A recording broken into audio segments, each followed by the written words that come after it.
Eto umano kabayan ang dahilan kung bakit nag-resign ang mga opisyalis, ang mga gabinete, lalong-lalo na mga kababayan itong si Galvez. Nag-resign ho bilang advisor ng presidente. Eto mga kababayan, pakinggan ho natin si General Macanas. Magandang araw mga kaibigan.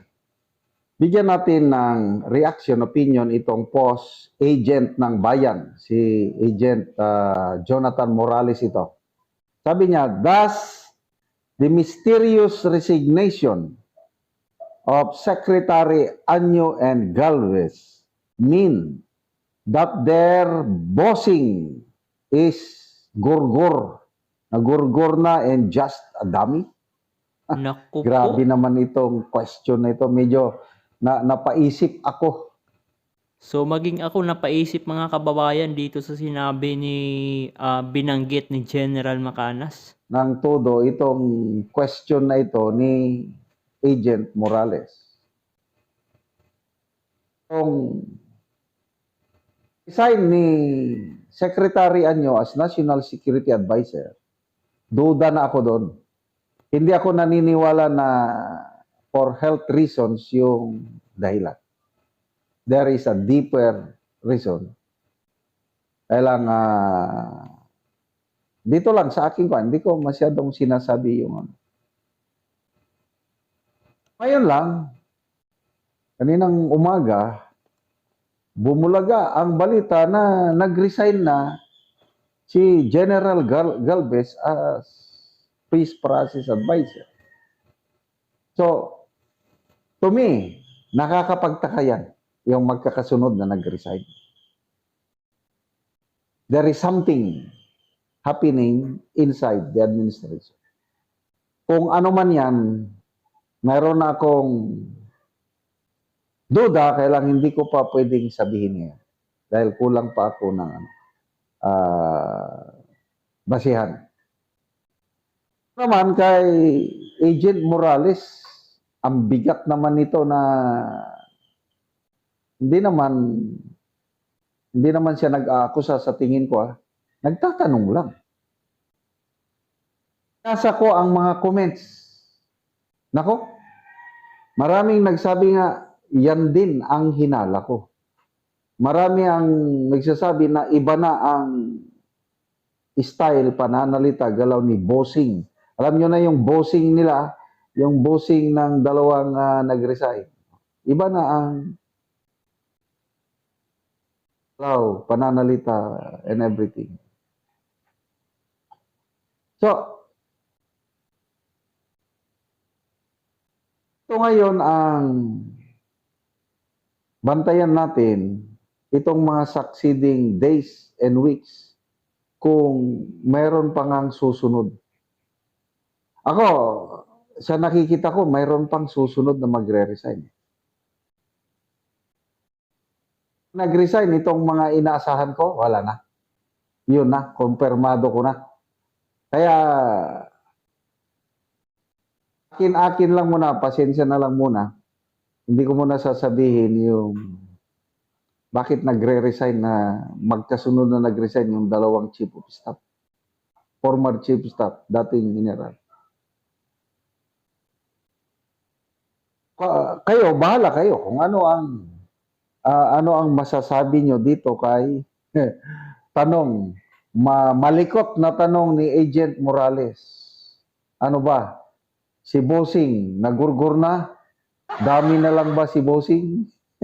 ang daming magbasa ko ng. So yan din mga kababayan ang nasa isip ng sambayan ng Pilipino kasi nga parang yung galaw ho ng ating bossing ay ibang-iba na doon sa dating ginagalaw niya, no? Sa amin lang naman, no, sa aming paningin, sa aming opinion, sa nakikita ho namin sa galaw ni bossing. Comments Julie, yan din naisip ko kasi yung isa, security advisor ang at trabaho, ano pang isi-secure mo kung wala na si bossing? Alma Weber, all possible.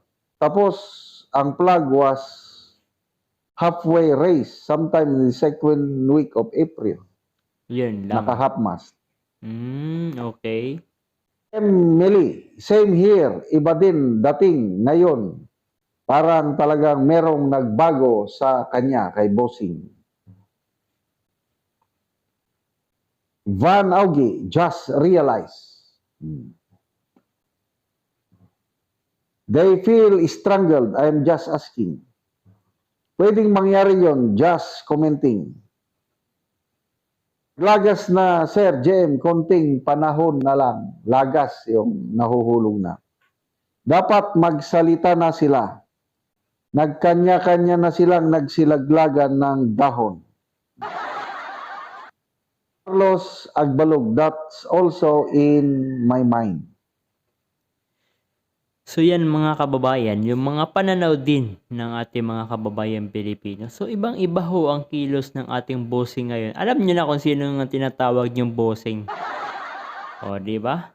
Grabe ho. Talagang nakakapagtaka ho mga kababayan ang nangyayari ho sa gabinete ni Bongbong Marcos Jr. Nawala si Galvez, nag-resign si Galvez, nag-resign si Anyo.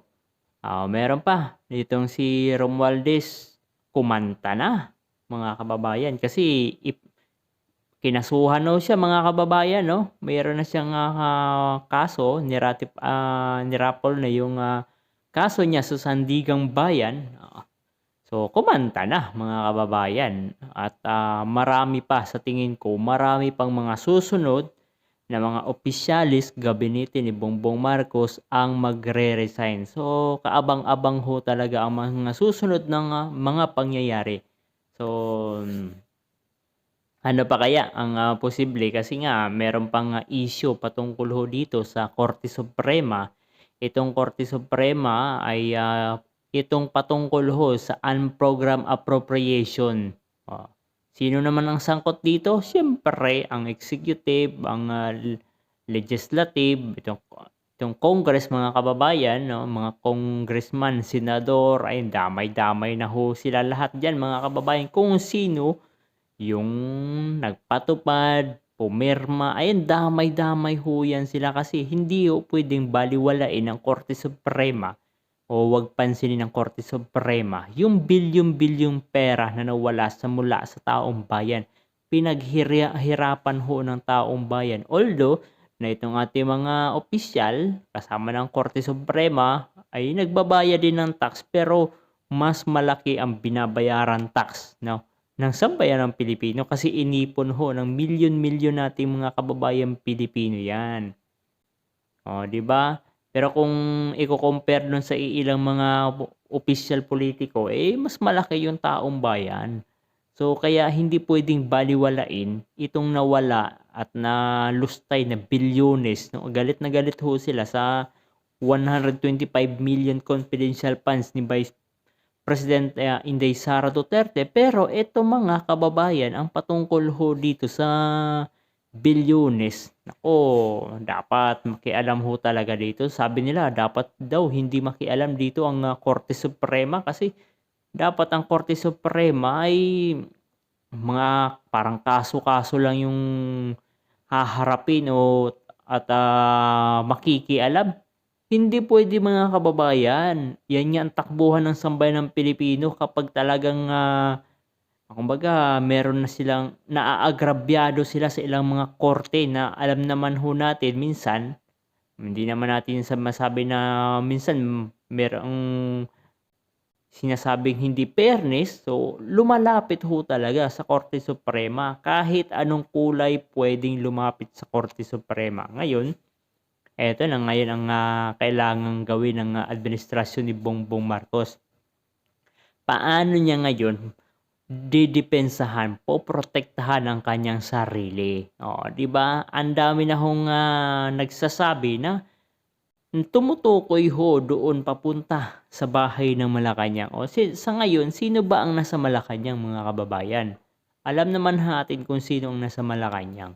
So, sa ating mga kababayan dyan, ganon din ba ang inyong mga paniniwala? Komento nyo dyan sa ibaba.